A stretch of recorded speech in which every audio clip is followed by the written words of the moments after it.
의주에 이르기까지 문관, 무관이 겨우 17인이었으며 어이 허준 처음부터 끝까지 곁을 떠나지 않았다. 자, 여러분 이게 무슨 일이 벌어진 거예요? 의주? 그러니까 의주면 이거 임진왜란 관련된 거 아니에요? 그렇죠. 바로 1592년 임진왜란. 임진왜란이 터진 거죠. 아 맞아요. 떠났잖아요. 그렇죠. 선조가 저기 버리고 갔잖아요. 그렇죠. 너무 잘하십니다. 근데 여러분들 선조의 피란길 행렬 어떻습니까 지금? 초라해요. 초라하죠. 네. 그러니까 문관 무관이 겨우 17명만 따라갔다고 합니다. 왜 이렇게 적었을까요? 선조에 대한 믿음이 없었기 때문 아닐까요? 나라를 버리고 가는 사람을 따라간다는 거에 대한 미안함? 왕을 따라가면 왜군의 표적이 되잖아요. 그냥 나 안 간다고 해버리는 내 거예요? 목숨 지키려고 다 뿔뿔이 피난 간 거예요 지금요. 상황이 완전히 진짜? 그냥 망했네요 다 거의. 그런 거죠 지금. 그런 거죠 지금. 위험을 잃었네요. 그러니까 그런 와중에 허준은요 모든 걸 제쳐두고요 한양에서 의주로 가는 피란길에 동행합니다. 허준은 그곳에서도 내내 이 선조의 건강을 보살피며 돌보죠. 자, 그렇게 임진왜란이 터지고 4년이라는 시간이 흘렀습니다. 어느 날 선조가 허준을 부릅니다. 그리고 이런 말을 하죠. 근래에 중국의 의서를 보니 모두 조잡한 것을 초록하고 모은 것이어서 별로 볼만한 것이 없으니 여러 의서들을 모아 책을 편찬해야겠다. 근래 선조가 중국 의학서적을 살펴보니까 여러 이론이 난무하고 무수한 처방이 옳고 그름이 구별되지 않은 채 마구 섞여 있었던 것이죠. 그걸 필요한 것만 추리고 교정해서 하나의 의서로 정리하라는 거였습니다. 이게 바로 동의보감의 시작이었던 겁니다. 아, 동의보감이 왕이 명해서 만들어지게 된 거구나. 그렇죠. 선조는요 허준을 필두로 해서 다른 어이들의 경험과 식견에 따라서 의서 속 의학 이론과 처방을 제대로 정리하라고 명합니다. 대규모 국가 프로젝트의 팀장을 허준에게 맡긴 거죠.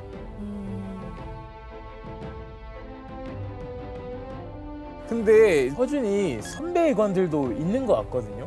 근데 왜 선조는 특별히 그 허준한테 팀장을 시켰는지 궁금해요. 이런 뭐 나중에 혼란스러운 상태에서 의사 편청을 하면 굉장히 정확하고 또 인간적인 관계에서나 학문적으로나 믿을 만한 사람이 또는 의학 경력이라든지 이런 부분을 다 고려했을 때에 허준이 최적임자였던 것이죠.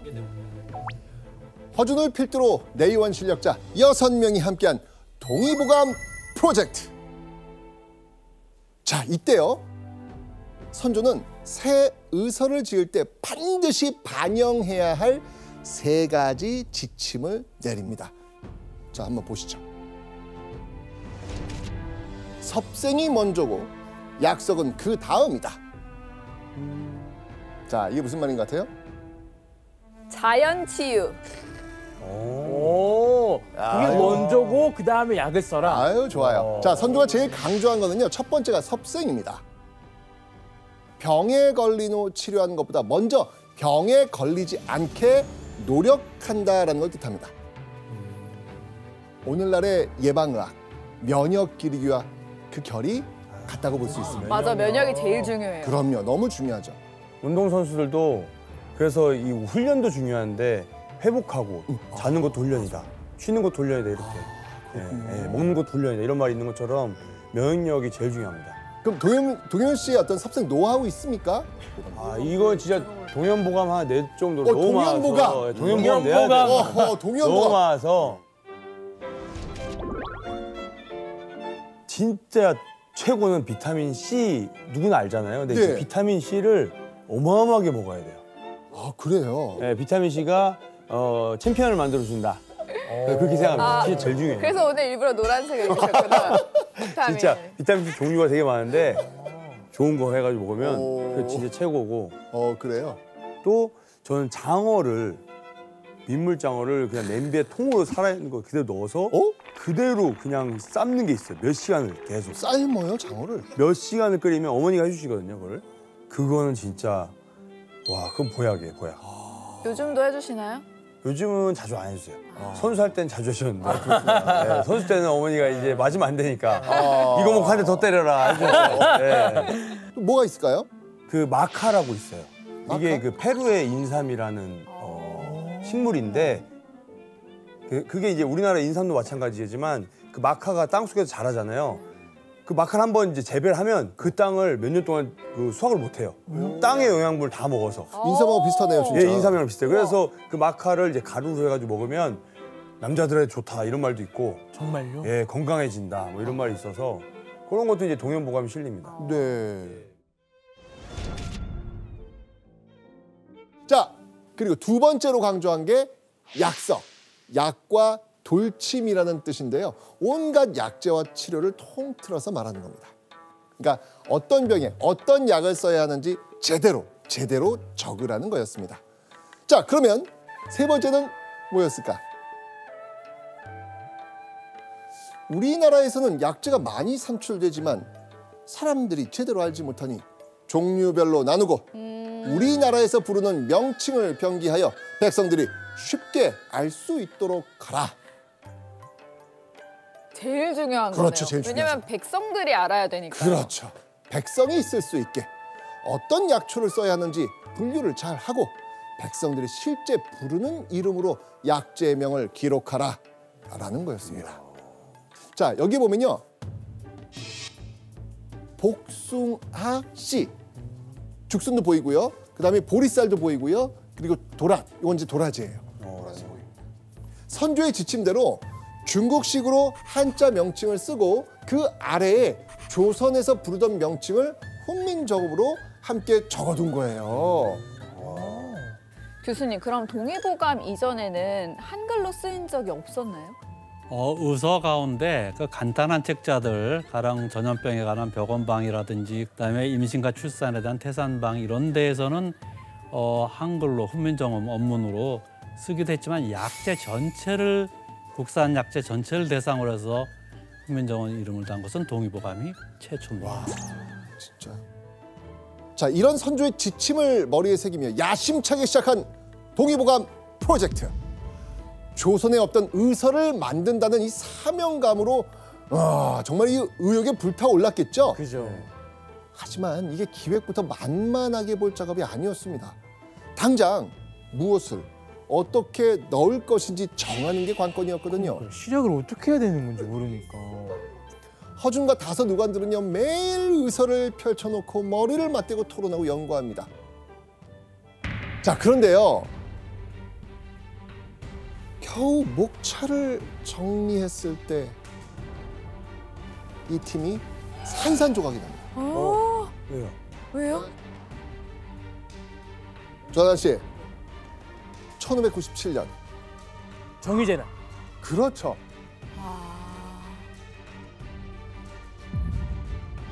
잠잠해지던 전쟁이 또다시 불이 붙기 시작한 거죠. 왜군의 공세에 조선이 또다시 아비의 교환이 되고 만 겁니다. 그리고 3년이 흘러 전쟁은 끝났지만 의서 편찬 재개는 쉽지 않았습니다. 그 사이 허준의 신변엔 변화가 있었습니다.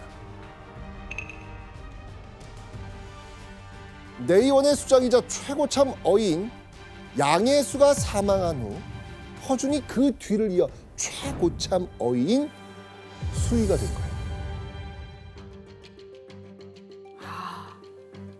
최고참 어이로서 선조의 건강을 살피려 내의원을 충관하려 정말 눈코 뜰 새 없이 바쁜 나날을 보내던 이 허준.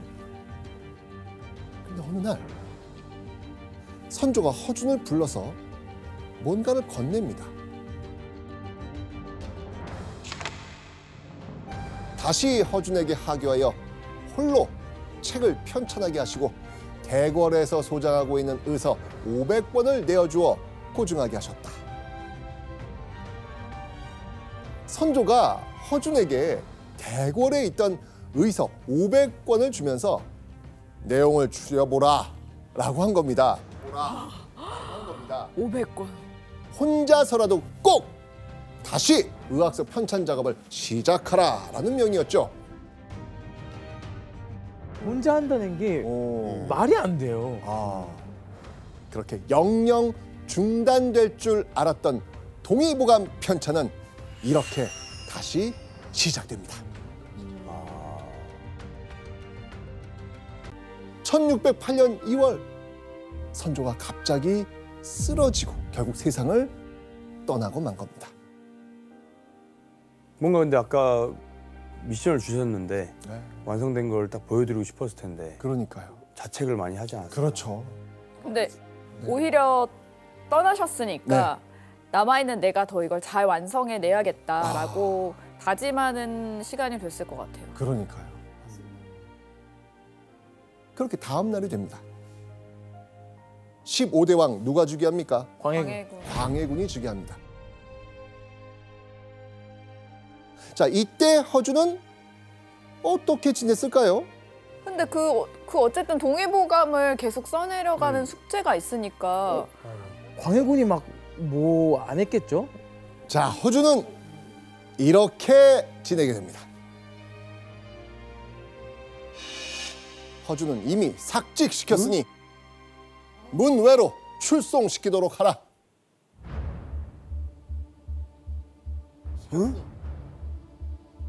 이유는 뭐예요? 이유는? 그러니까 사실 허준을 오랫동안 탐탁지 않게 본 그 양반 대신들의 입김이 크게 작용한 거예요.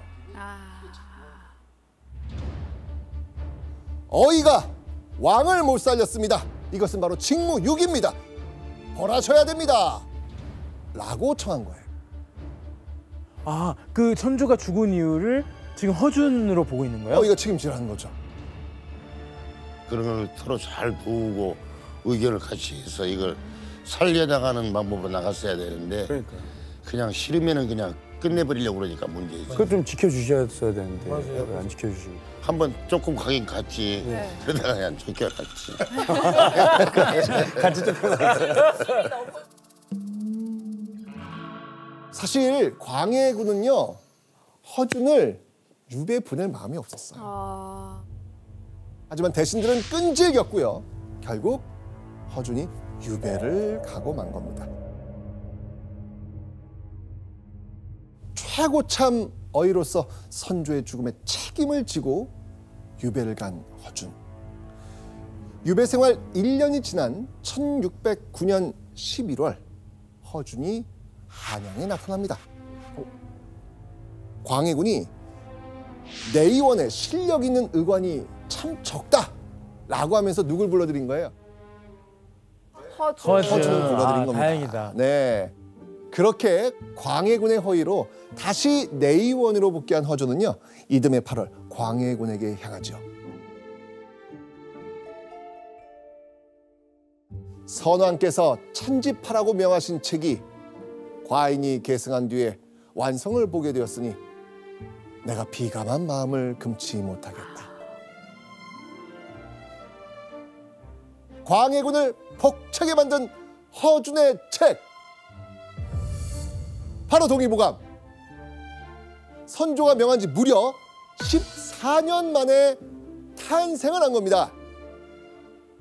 탄생을 한 겁니다. 14년 진짜 14년. 완성시킨 게 대단하네요. 그렇죠. 맞아요. 끝까지 포기 안 하고. 그렇죠.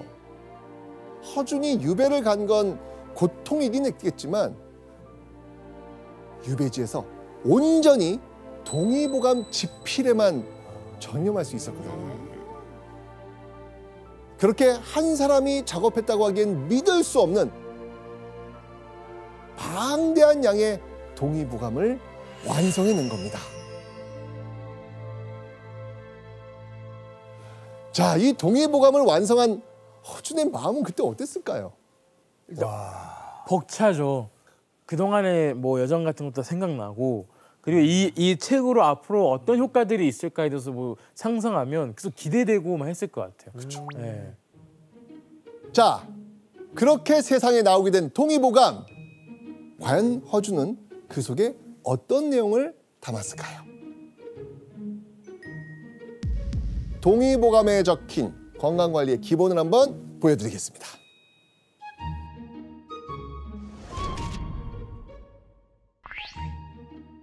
하루의 금기는 저녁에 포식하지 않는 것, 한 달의 금기는 금음에 만취하지 않는 것, 1년의 금기는 겨울에 멀리 여행하지 않는 것. 근데 요즘 왜 그 다이어트 비법 보면은 저녁 6시 이후엔 뭘 먹지 마라 뭐 이런 얘기 금식한다 있잖아요. 있잖아요. 요즘이랑 비슷한 거네요. 진짜 대단하시다. 자, 어떻습니까? 허준이 제안한 건강 비법 어렵습니까? 정말 쉽습니다. 지킬만한 내용들인 것 같아요. 네. 지켜야 되는 내용인 것 같아요.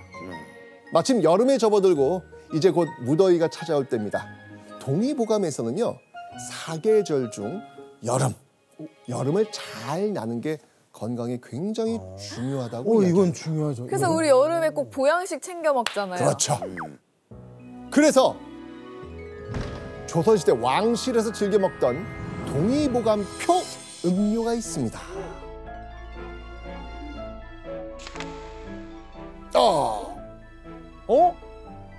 제호탕? 제호탕. 갈증을 풀어주고 이 소화를 돕는 궁중 청량 음료였습니다. 그렇다면 제호탕의 주 재료는 무엇일까?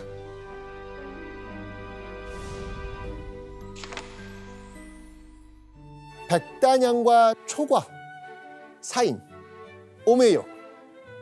요걸 말려가지고 가루로 만들고 꿀에 버무려 놓았다가 끓는 물에 타서 식힌 후에 마시는 겁니다.